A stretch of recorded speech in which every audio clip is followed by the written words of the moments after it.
The afternoon sun beat down on Officer Pete Wilson's patrol car as he cruised through the quiet streets of Lakeside. 12 years on the force had hardened him, built up his confidence to a point many fellow officers privately called arrogance. He liked to think of it as experience. He knew the streets better than anyone, could spot trouble from a mile away, and had developed a sixth sense for people who didn't belong. His radio crackled with routine chatter as he sipped lukewarm coffee from a station mug. The day had been slow, filled with minor traffic stops and a couple of noise complaints. Nothing to get the blood pumping. Nothing to remind the community who kept them safe. That's when he spotted it. A dark blue sedan with tinted windows, moving just a little too carefully through an intersection. Wilson narrowed his eyes. The car wasn't speeding, but something about it felt off. The driver was being too cautious, like someone trying not to draw attention. Wilson had seen it 100 times before. "Got you," he muttered, flipping on his lights and pulling out behind the sedan. The car immediately signaled and pulled over to the curb in a textbook perfect stop. Wilson noticed the District of Columbia plates and felt a surge of satisfaction. Out-of-towners thought they could come through his town and break the rules. He'd show them how things worked in Lakeside. He took his time approaching the vehicle, hand resting near his holster, a habit he'd developed over the years. The driver's window rolled down smoothly, revealing a woman in her mid-30s with short black hair and a calm expression. "License and registration, please," Wilson said, not bothering with pleasantries. He leaned down slightly, trying to get a better look inside the vehicle. "Of course, officer." The woman's voice was steady, professional. "May I ask why I've been pulled over?" Wilson didn't like the question. In his experience, people who asked why they'd been stopped were usually looking for a way out of a ticket. "You rolled through that stop sign back there," he said, though the violation had been minor at best. "License and registration." The woman nodded, her face giving nothing away. "I'll get those for you. My ID is in my jacket pocket." I'm reaching for it now. Something about her carefully announced movements irritated Wilson. The way she narrated her actions like she was following some kind of protocol, like she knew better than him how a traffic stop should go. She handed over a driver's license identifying her as Vivian Taylor, along with the car's registration papers. Wilson glanced at them, noticing the rental car information. "Where are you headed, Miss Taylor?" he asked, studying her face. "I'm in town on business," she replied evenly. "Just a few meetings before I head back to D.C. tomorrow." Wilson frowned. Her answers were too smooth, too practiced. Most people got nervous around cops even when they hadn't done anything wrong. This woman showed no signs of anxiety. "What kind of business?" he pressed. Something flickered across her face, not nervousness, but calculation. She seemed to be weighing her options. "I work for the federal government," she said finally. "I'm here on official business." Wilson felt a flare of annoyance. The federal government? That's pretty vague, don't you think? FBI, IRS, post office? His tone had an edge now, mocking. "Officer, I don't mean to be difficult, but my work is sensitive. If you'd like, I can show you my credentials." "Oh, so now you're some kind of secret agent," Wilson scoffed. His day had been boring, and now this woman was playing games with him. "Step out of the car, please." "Officer, I don't think that's necessary. I haven't." "Step out of the vehicle now." Wilson's voice hardened, his hand moving to rest more visibly on his holster. Vivian Taylor's eyes tracked the movement, her expression shifting slightly. She nodded once, then slowly opened her door and stepped out. She was shorter than she'd appeared sitting down, dressed in a dark blazer and slacks. "Turn around and place your hands on the vehicle," Wilson instructed. "Officer, before this goes any further, I need to inform you that I'm a federal agent. I have identification in my inside jacket pocket." Wilson laughed, a short, dismissive sound. "Sure you are." Hands on the car. "I'm reaching for my credentials," she said, her hand moving slowly toward her jacket. Wilson's training kicked in, and he grabbed her wrist. "I said hands on the car." For the first time, a flash of genuine emotion crossed her face. Not fear, but frustration. "Officer Wilson," she said, reading his nameplate, "you're making a mistake. I am a federal agent conducting an investigation. If you'll allow me to show you my credentials." "Lady, do you know how many people try to lie their way out of traffic stops? You think you're the first person to claim they're someone important?" Wilson was getting angry now, his voice rising. A couple walking their dog on the sidewalk slowed to watch. "I understand your skepticism," Vivian said, her voice level despite the tension. "But I assure you I am who I say I am. Please check my credentials before this situation escalates unnecessarily." Something about her composure made Wilson even more determined to assert his authority. Who did this woman think she was? Coming into his town, acting like the rules didn't apply to her, then claiming to be some federal big shot? "Turn around," he ordered again. "You're being detained until we sort this out." A small crowd had begun to gather at a safe distance. Wilson was aware of them watching, which only strengthened his resolve. He couldn't back down now, not with an audience. He had to show them he was in control. Vivian Taylor's jaw tightened, but she complied, turning to face the car. "This is completely unnecessary," she said quietly. "You're interfering with a federal investigation." "Yeah, and I'm the president," Wilson muttered, pulling out his handcuffs. "You have the right to remain silent. Anything you say can and will be used against you in a court of law." As he recited the Miranda rights, he noticed how still she had become. Most people squirmed or protested when being cuffed. She just stood there like she was mentally documenting everything. It unnerved him. "What are you really doing in Lakeside?" he demanded after securing the cuffs. "And don't give me that federal agent story again." Vivian turned to face him, her expression calm but intense. "Officer Wilson, I understand you're doing your job, but you need to listen carefully. I am Special Agent Vivian Taylor with the Federal Bureau of Investigation. I'm working an active case in your jurisdiction. By detaining me, you're potentially compromising months of work. If you call your station and ask for confirmation, they can verify my identity." For a brief moment, doubt crept into Wilson's mind. She sounded convincing, but then again, con artists always did. And her cool demeanor. That wasn't how innocent people acted. They got scared, pleaded, sometimes cried. They didn't stand there calmly making demands. "We'll let them sort it out at the station," he decided, guiding her toward his patrol car. The onlookers had their phones out now, recording. Fine by him. Let them see how he handled people who thought they were above the law. As he helped her into the back seat, Vivian looked him directly in the eyes. "You're making a serious mistake, Officer Wilson. One that will have consequences." There was no threat in her tone, just a simple statement of fact that sent an unexpected chill down his spine. For the first time since the stop began, Wilson wondered if he might have misjudged the situation. But it was too late to back down now. He'd made his decision, and he wasn't about to admit he might be wrong. Not in front of all these people. Not when his authority had been challenged. "We'll see about that," he said, closing the door with more force than necessary. As Wilson got into the driver's seat, he caught Vivian's eyes in the rearview mirror. She wasn't angry or afraid. She was watching him with the cool assessment of someone gathering information, memorizing details. For the first time in years, Officer Pete Wilson felt a flicker of uncertainty as he pulled away from the curb, heading toward the station with his handcuffed passenger. But he pushed the feeling aside. He was right. He had to be right. He didn't know it yet, but his worst mistake had just begun. The ride to the station was uncomfortably quiet. Officer Wilson kept glancing in the rearview mirror, expecting to see panic or anger on his passenger's face. Instead, Agent Taylor sat perfectly still, her eyes focused somewhere in the middle distance as if she were mentally preparing for what came next. "Still sticking to your FBI story?" Wilson finally asked, breaking the silence. "It's not a story," she replied without looking at him. "And this situation could have been avoided if you had simply checked my credentials," Wilson snorted. "Right. Because fake IDs don't exist. My credentials are federally issued with security features that can't be duplicated," she said evenly. "Something you would have known if you'd bothered to look at them." Her calm confidence irked him. Most people he arrested were either belligerent or tearful by now. Her composure felt like a challenge to his authority. "Listen, lady, I don't know what game you're playing, but impersonating a federal officer is a serious offense. You're only making things worse for yourself." For the first time, she looked directly at him in the mirror. "Officer Wilson, I understand you believe you're doing your job. But when this is over, you will face serious consequences for detaining a federal agent without cause. I'm giving you one more opportunity to verify my identity before we reach the station." Wilson tightened his grip on the steering wheel. Who did she think she was, threatening him? "Save it for the booking officer," he muttered. They pulled into the station parking lot where Wilson's partner, Officer Grace Rivera, was waiting by the entrance.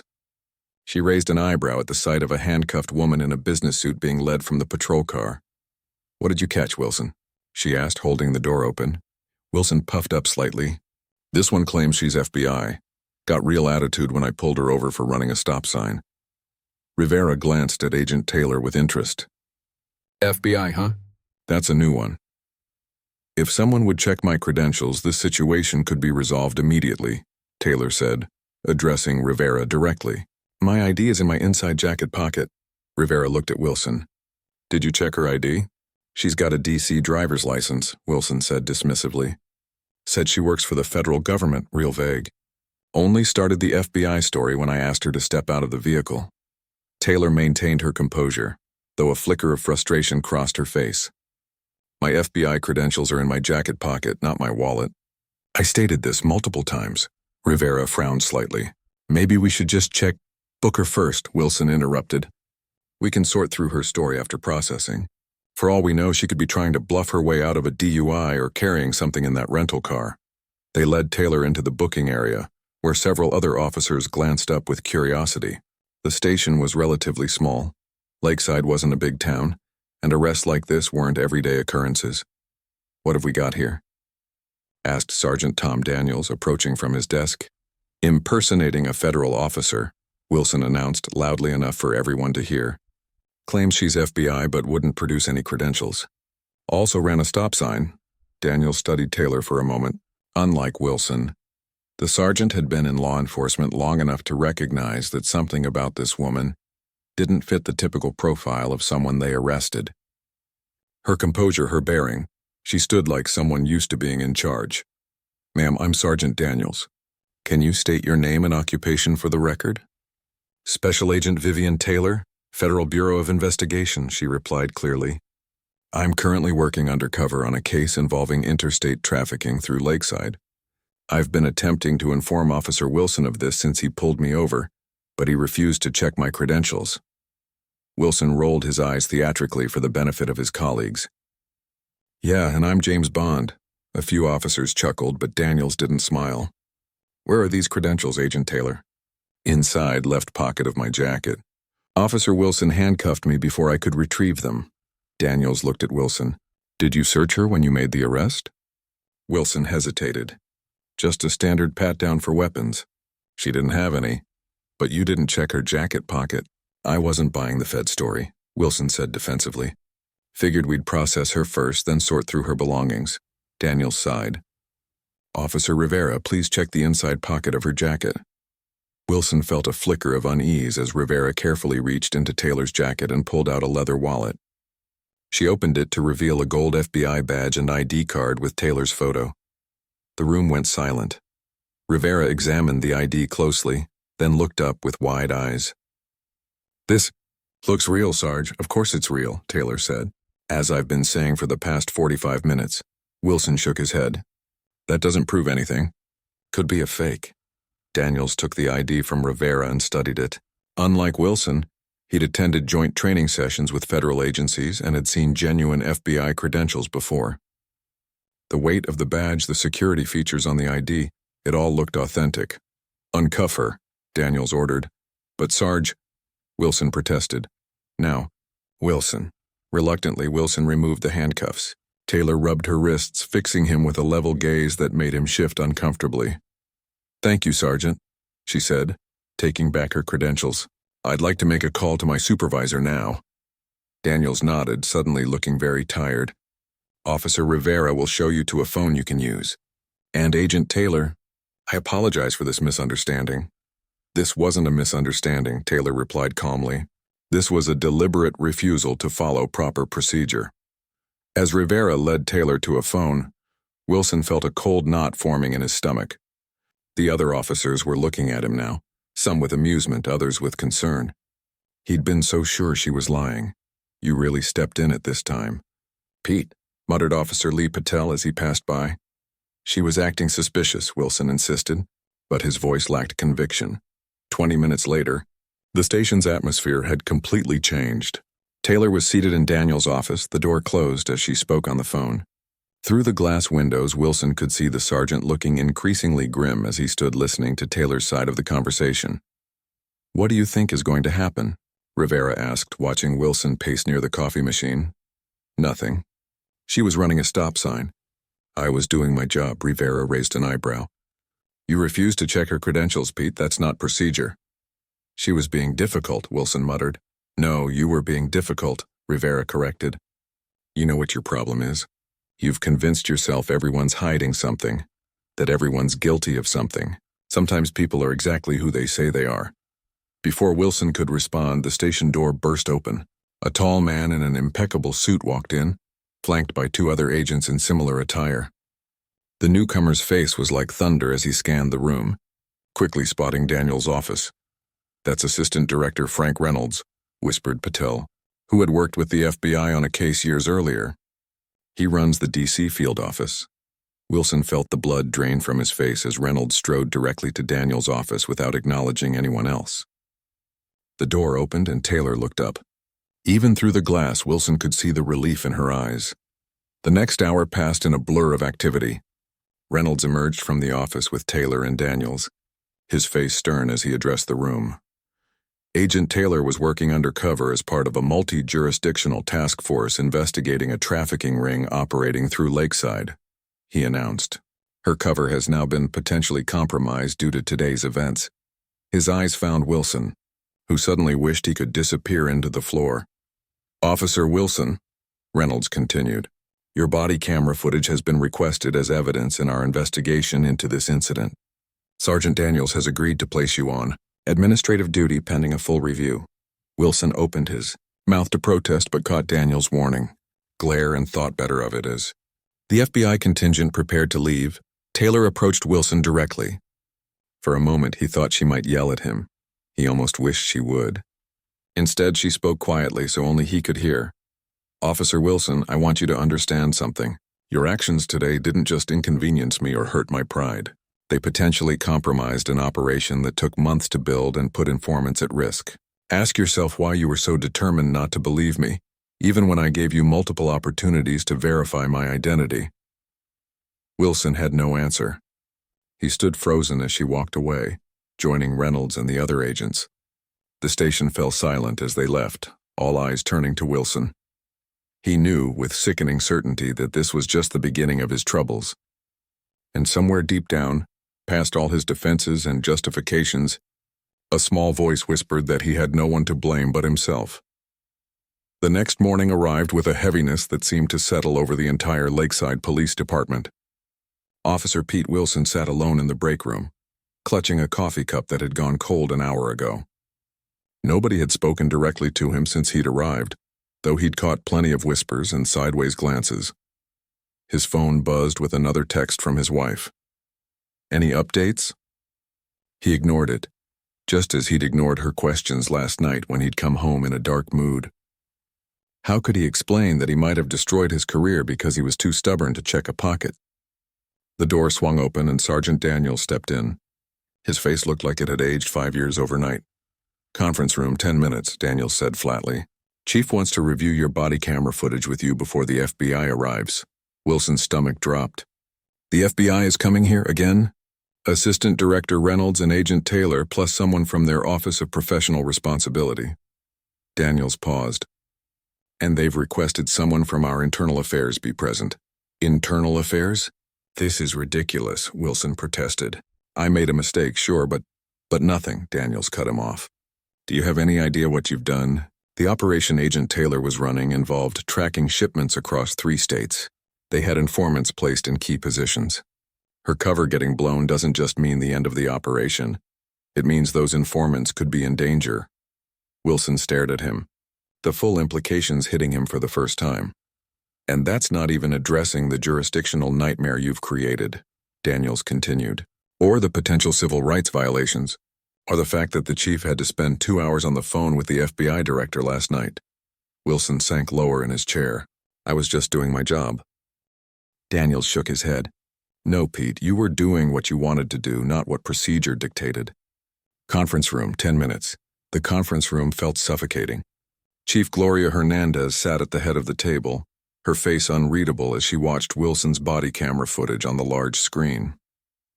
Wilson couldn't bear to look, instead fixing his eyes on his hands clasped tightly in front of him.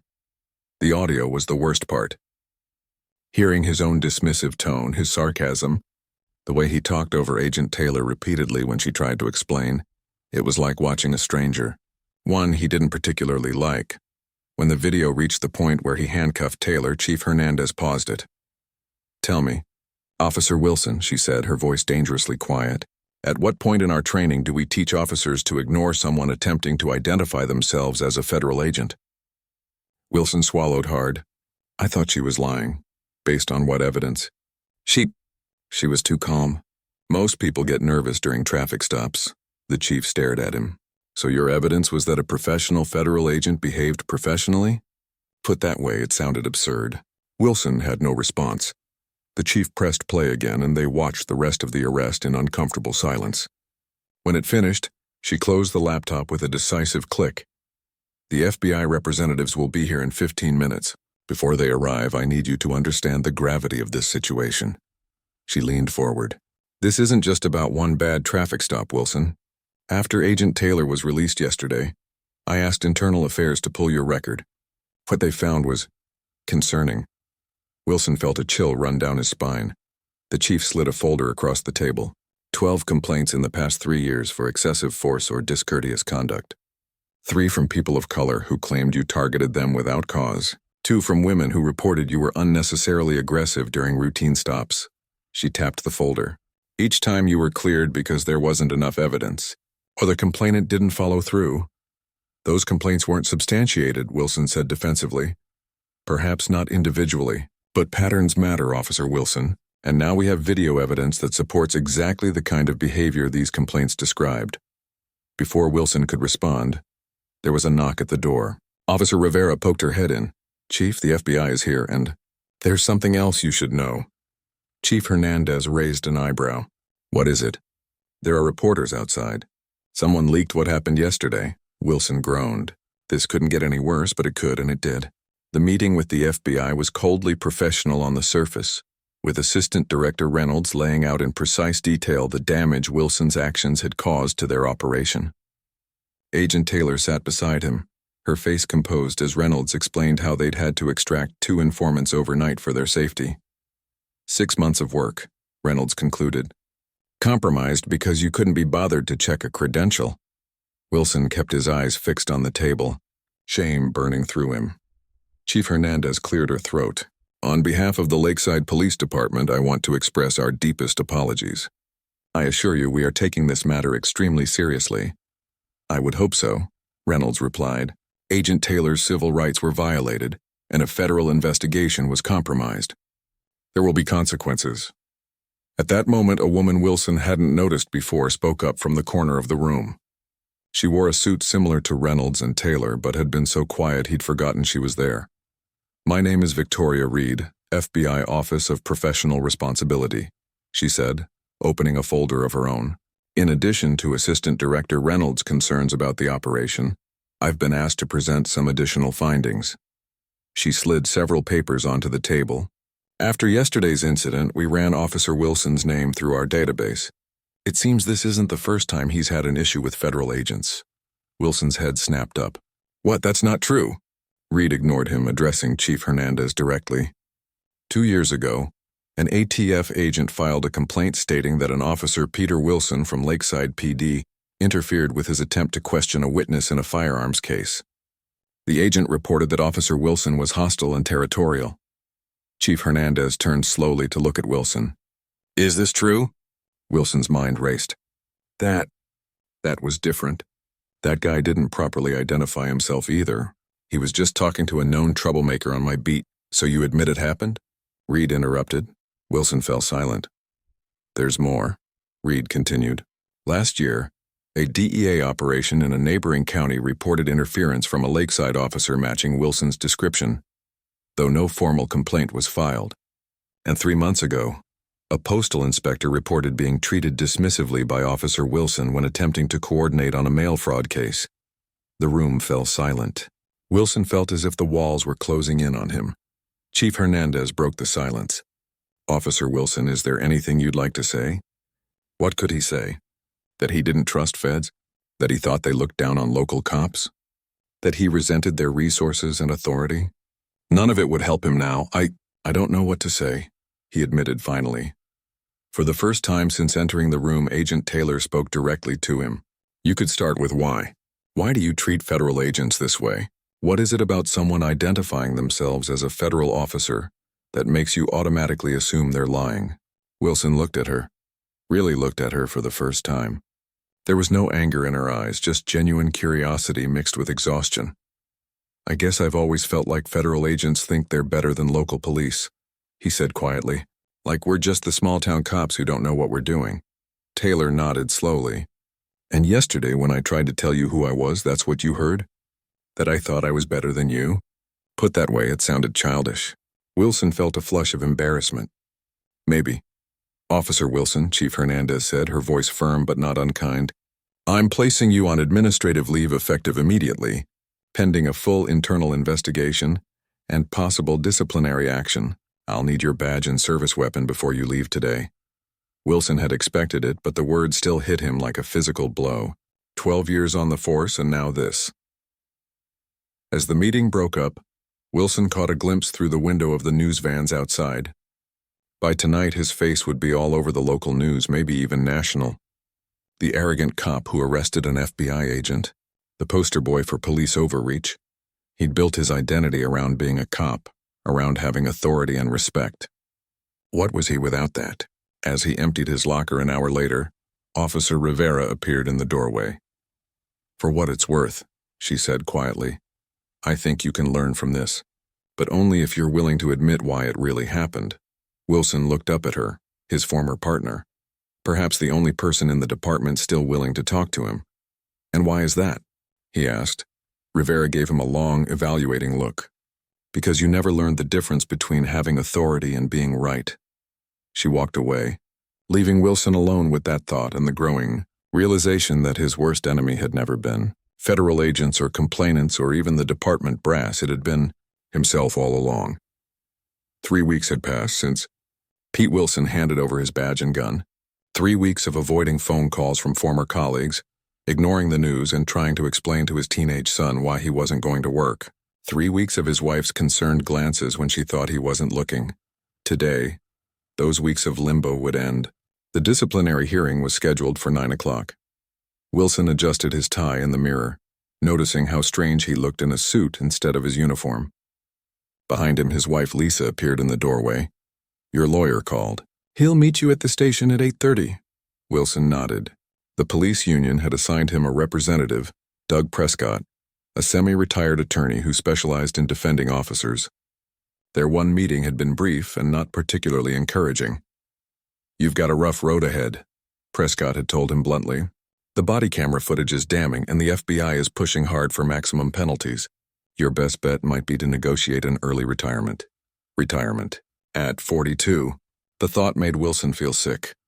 It'll be okay, Lisa said, though her eyes betrayed her uncertainty. Just tell the truth in there. The truth. That was the problem, wasn't it? The truth was that he'd been wrong.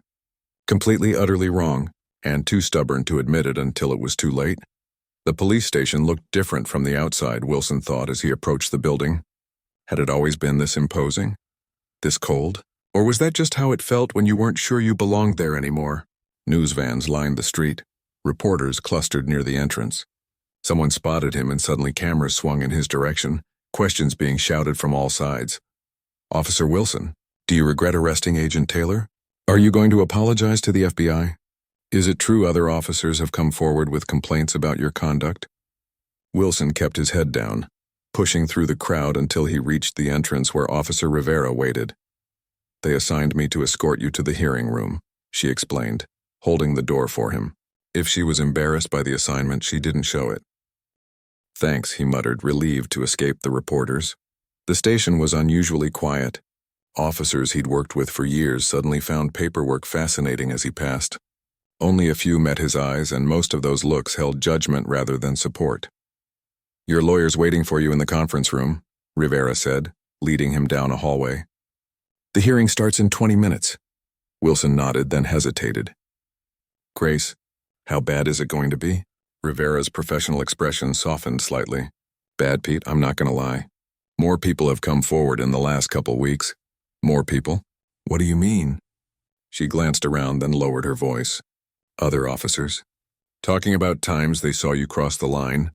Nothing major individually, but together, she trailed off. Wilson stared at her. My own department is testifying against me? Not testifying, just telling the truth. She held his gaze. You know, the thing you've been avoiding. The conference room had been transformed. The large table where they'd watched his body camera footage now held microphones and name placards. A court reporter sat ready in the corner. Prescott, Wilson's union lawyer, hunched over a stack of papers, his gray hair disheveled as if he'd been running his hands through it. Wilson, good, you're here. Prescott gestured to a chair beside him. We need to talk strategy. Wilson sat, feeling strangely disconnected from the proceedings. What strategy? The video shows what happened. Yes, and it's not good. But we need to focus on your service record. 12 years, multiple commendations, and 12 complaints, Wilson finished. Prescott frowned. They were unsubstantiated. Maybe they shouldn't have been. The words came out before Wilson could stop them. The lawyer studied him. That's not the attitude we want to take in there. We need to show that this was an isolated incident, a momentary lapse in judgment. But it wasn't, was it? Wilson thought. Rivera was right, he'd crossed the line before. Maybe not as dramatically, but the pattern had been there for anyone willing to see it. Before he could respond, the door opened. Chief Hernandez entered, followed by Sergeant Daniels, a woman from Human Resources, and two people Wilson didn't recognize but guessed were from city administration. They took seats on one side of the table. Moments later, the FBI contingent arrived. Assistant Director Reynolds, Agent Taylor, and Victoria Reed from Professional Responsibility. Taylor's eyes met Wilson's briefly, her expression unreadable before she took her seat. Chief Hernandez cleared her throat. This disciplinary hearing is now in session. Present are representatives from the Lakeside Police Department, City Administration, the Federal Bureau of Investigation, and Officer Peter Wilson with his union representative. The formality of it all made Wilson's chest tighten. This was really happening. We'll begin with a review of the incident, the chief continued. After that, we'll hear from witnesses, including new information that has come to light since the initial investigation. Officer Wilson will have an opportunity to respond, and then this panel will make its recommendation. Wilson felt Prescott tense beside him at the mention of new information. This hadn't been part of the plan. The next hour passed in a blur as the chief methodically laid out the facts of the case, occasionally playing clips from the body camera footage. Each time his voice echoed through the room, dismissive, arrogant, condescending, Wilson cringed. Then came the part he'd been dreading. Agent Taylor took the center seat, her posture perfect as she described the operation that had been compromised by Wilson's actions. We had been building this case for 6 months, she explained. The trafficking ring had connections in 3 states, moving both drugs and people across state lines. My role was to pose as a potential buyer to gather evidence against key players.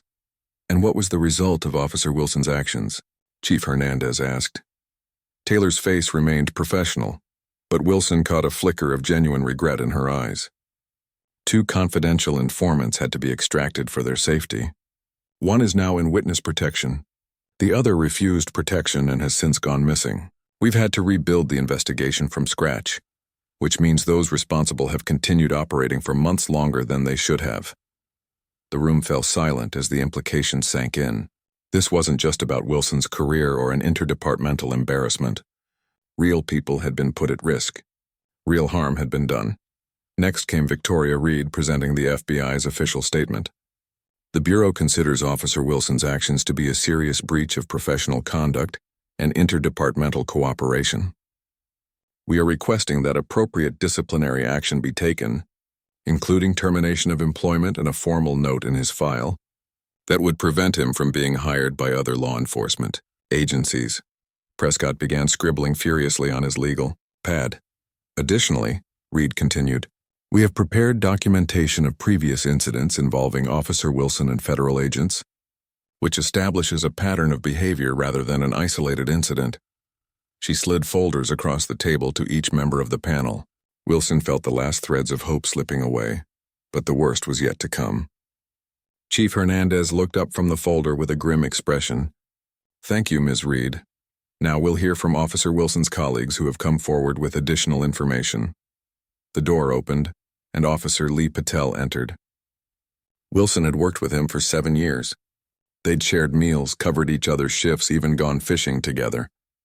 Now Patel couldn't even look at him as he took the seat at the center of the table. "Officer Patel," Chief Hernandez began, "you've provided a written statement regarding an incident you witnessed 2 years ago involving Officer Wilson. Could you briefly summarize that for the record?" Patel cleared his throat. "We responded to a domestic dispute call. The husband was black, the wife white. The situation was calm when we arrived. They were arguing, but not violent. Wilson immediately focused on the husband, though, pushing him against the wall for a pat-down while I was still assessing the situation. When the man tried to explain it was just a verbal argument, Wilson told him to, quote, 'Shut up if you don't want trouble.' There was no reason to escalate like that." Wilson stared at his former friend. "You never said anything to me about that." Patel finally met his eyes. "Would you have listened?" The question hung in the air, unanswered, as Patel was dismissed and another officer took his place. Then another, and another. By the time the last officer finished describing how Wilson had roughed up a teenager for looking suspicious in an affluent neighborhood, Wilson felt hollowed out. These weren't strangers making complaints. These were people he'd worked with every day, who had seen his behavior and stayed silent until now. When it was finally his turn to speak, Wilson stood on shaky legs.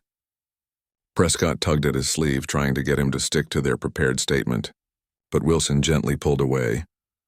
"I've spent 3 weeks thinking about what I would say today," he began, his voice steadier than he felt. "I had a whole speech prepared about my service record and how this was all a misunderstanding." He paused, looking around the room at the faces watching him, some hostile, some sad, all waiting for the excuses they expected. But that would just be more of the same, wouldn't it? More refusing to see what's right in front of me. He took a deep breath. "The truth is, I was wrong. Not just about Agent Taylor, but about a lot of things for a long time. And the worst part is, I knew it. Deep down, I knew I was crossing lines, but I told myself it was justified because I was the good guy." He turned to face Agent Taylor directly. "I'm sorry. What I did was inexcusable, and people got hurt because of my arrogance. I can't undo that damage, but I can finally take responsibility for it." For the first time since the hearing began, Taylor's expression softened slightly. She gave him a small, almost imperceptible nod. Wilson turned back to the panel. "I'm not here to beg for my job. I'm here to say that whatever you decide, I understand. And I'm sorry it took all this for me to see what I'd become." As he sat down, the room remained silent. Prescott looked at him with a mixture of professional disapproval and personal respect. Chief Hernandez cleared her throat. "This panel will now deliberate in private. We'll reconvene at 2 o'clock to deliver our decision." As everyone filed out, Wilson remained seated, suddenly unsure where he was supposed to go or what he was supposed to do. He was neither officer nor civilian, just a man in limbo, waiting to learn the final cost of his mistakes. 6 months had passed since Pete Wilson walked out of the Lakeside Police Department for the last time. The disciplinary panel's decision had been unanimous, termination effective immediately, with a note in his file that would make it nearly impossible for him to work in law enforcement again. The first month had been the hardest. Reporters camped outside his house for weeks. His son had come home with stories of classmates talking about his dad, showing articles on their phones. His wife Lisa had taken a leave of absence from her job at the hospital when the stress became too much. Wilson had spent those early days in a fog of anger and self-pity, alternating between blaming the system and drowning his sorrows. He'd ignored calls from former colleagues, the few who still tried to reach out, and rebuffed Lisa's gentle suggestions that he talk to someone professional. Then came the civil suit. The FBI hadn't pushed for criminal charges, but the confidential informant who'd been forced into witness protection filed a lawsuit naming Wilson personally, along with the department. The union lawyer had been blunt. Wilson was on his own. That had been his rock bottom.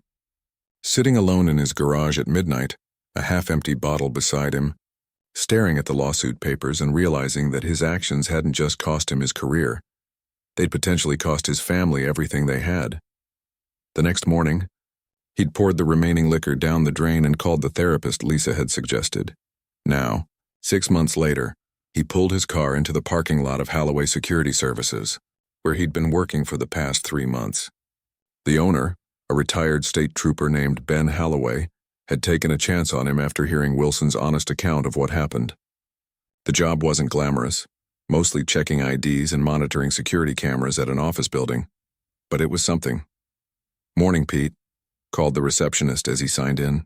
"Ben wants to see you when you get a minute." Wilson nodded, wondering what this was about. Despite his best efforts, he still felt a flutter of anxiety whenever the boss asked to see him. Old habits died hard. Ben's office door was open. The older man looked up from his computer and waved Wilson in. "How's it going today?" Ben asked, gesturing to the chair across from his desk. "No complaints," Wilson replied, settling into what had become a familiar seat. Their weekly check-ins had been part of the deal when Ben hired him. A chance to talk about the job, but also about the adjustment from police work to civilian life. Good. Ben leaned back in his chair. "Got a call yesterday from Thompson over at Westside Mall. Their head of security is leaving, and they're looking for someone with law enforcement background to take over. I put your name forward." Wilson blinked in surprise. "You did? It's a step up from what you're doing here. Better pay, more responsibility. You'd be managing a team." Wilson shifted uncomfortably. "Did you tell them about, you know?" "I told them you're a former officer who learned a hard lesson about accountability. That you've shown me nothing but professionalism and honesty." Ben studied him. "They want to interview you next week." "I don't know, Ben." Wilson stared at his hands. "Managing a team? After everything that happened?" Ben leaned forward. "That's exactly why I recommended you, Pete. You understand consequences now in a way most people never will. That makes you valuable." Wilson wasn't convinced, but he nodded. "I'll think about it." "Do that." Ben slid a business card across the desk. "And call them by Friday. Now better get to your post before Randy thinks you're skipping out on him." The rest of the day passed quietly. Wilson went through his usual rounds, nodding to the office workers he'd come to recognize over the past months. Some nodded back. Others still averted their eyes, having connected him to the news stories from 6 months ago. He'd learned to let that roll off him. As his shift ended, Wilson checked his phone to find a text from Lisa. "Don't forget parent-teacher conference at 7. He'd almost forgotten. Their son Tyler was in 10th grade now, at that awkward age where having your parents at school was the ultimate embarrassment. But his grades had been slipping since everything happened with Wilson, and the guidance counselor had suggested a meeting. The school hallways felt strange at night, empty except for the occasional parent walking with purpose toward a classroom. Wilson followed the numbers until he found Tyler's English classroom, where Ms. Winters was waiting. Lisa was already there, her scrubs indicating she'd come straight from her shift at the hospital. "Thanks for coming, Mr. Wilson," Ms. Winters said, shaking his hand. If she recognized him from the news, she didn't show it. "I wanted to talk about Tyler's latest essay assignment." Wilson tensed, expecting more bad news. "It's actually quite remarkable," Ms. Winters continued, sliding a paper across the desk. "The assignment was to write about someone who learned a difficult lesson. Most students wrote about historical figures or characters from books we've read. Tyler wrote about you." Wilson stared at the paper, his throat suddenly tight. The title read, "My Dad's Hardest Lesson." "I wouldn't normally share a student's work with parents without permission," Ms. Winters explained, "but Tyler specifically asked me to show you. He was very proud of it." Wilson picked up the essay with trembling hands and began to read. Through his son's eyes, he saw the whole painful journey, the mistake, the consequences, the dark days that followed. But then something unexpected: pride. Pride that his father had finally admitted he was wrong. Pride that he was trying to rebuild his life. Pride that he hadn't given up. "I wanted you to see this because Tyler's been struggling in other classes," Ms. Winters said gently. "But here, writing about something real and personal, he found his voice. Maybe there's a way to help him connect his other subjects to things he cares about." Wilson nodded, not trusting himself to speak. Lisa squeezed his hand under the table. After the conference, they walked to their cars in silence, the essay carefully folded in Wilson's pocket. "He never said any of that to me," Wilson finally said as they reached the parking lot. Lisa smiled sadly. "Teenagers aren't great at saying things out loud, especially to their parents. But he sees you, Pete. He sees how hard you're trying." Wilson nodded, blinking back unexpected tears. "I'll see you at home." He took the long way home, driving past the police station without meaning to. The familiar building was lit up against the evening sky, officers coming and going at shift change. For a moment, the old ache of loss rose in his chest, not just for the job, but for the person he'd thought he was. As he slowed at a red light, he noticed a community center across from the station with a banner that read, Lakeside Community Police Relations Forum. Tonight, 7:30 p.m., all welcome. Wilson checked the time. 7:22. Before he could think too hard about it, he turned into the parking lot. The community center was half full, metal chairs arranged in a circle rather than rows. Wilson slipped in quietly, taking a seat at the back. A middle-aged woman was speaking about her experiences with local police, both positive and negative. Several officers in uniform sat in the circle, listening respectfully. One of them was Grace Rivera. Wilson kept his head down, not wanting to disrupt the meeting. The discussion moved from personal experiences to ideas for improvement. Better training, more transparency, stronger community connections. We actually have a guest speaker tonight, said the facilitator, checking her notes. Agent Taylor from the FBI is going to talk about cooperative policing and jurisdictional respect. Wilson's head snapped up. Sure enough, Agent Vivian Taylor walked to the center of the circle, as composed as she'd been the day of their disastrous encounter. She hadn't seen him yet, sitting in the back row. Thank you for having me, Taylor began. I work with local law enforcement across 3 states, and I've seen extraordinary examples of cooperation and also some challenges. She spoke without notes, describing how different agencies could work together effectively when ego and territoriality were set aside. As she talked, her gaze swept the room and finally landed on Wilson. She paused for just a fraction of a second before continuing smoothly. When the formal presentation ended and people broke into smaller discussion groups, Wilson considered slipping out. Instead, he found himself rooted to his chair as Agent Taylor made her way toward him. Mr. Wilson, she said, taking the seat beside him. I didn't expect to see you here. Neither did I, he admitted. I was driving by and saw the sign. He hesitated. Your presentation was good. Probably would have helped me 6 months ago. A ghost of a smile touched her lips. 6 months ago, you wouldn't have listened. Wilson nodded, acknowledging the truth of it. How's your case going? The one I interrupted. We rebuilt it, made arrests last month. She studied him. I heard you lost your job. Among other things. Wilson shifted uncomfortably. But I'm working again. Security, it's not the same, but it's something, Taylor nodded. And the lesson? Wilson thought about his son's essay tucked in his pocket. Still learning it, I guess. Every day, he met her eyes directly. I am sorry for what it's worth. I know. She stood, extending her hand. Good luck, Mr. Wilson. As he shook her hand, Wilson felt something shift inside him. Not forgiveness exactly, but acceptance. Of what he'd done, of what he'd lost, and of who he might still become. Later that night, as he sat at the kitchen table with Tyler's essay before him, Wilson made a decision. He pulled out Ben's business card and sent a text. I'll take that interview. Then he picked up a pen and began writing a letter of his own, to the officers who had come forward at his hearing. To Rivera, to Chief Hernandez. It wouldn't change what had happened, but maybe, just maybe, it would help them all move forward. Outside, a gentle rain began to fall, washing away the last traces of a too-hot day, making room for whatever tomorrow might bring.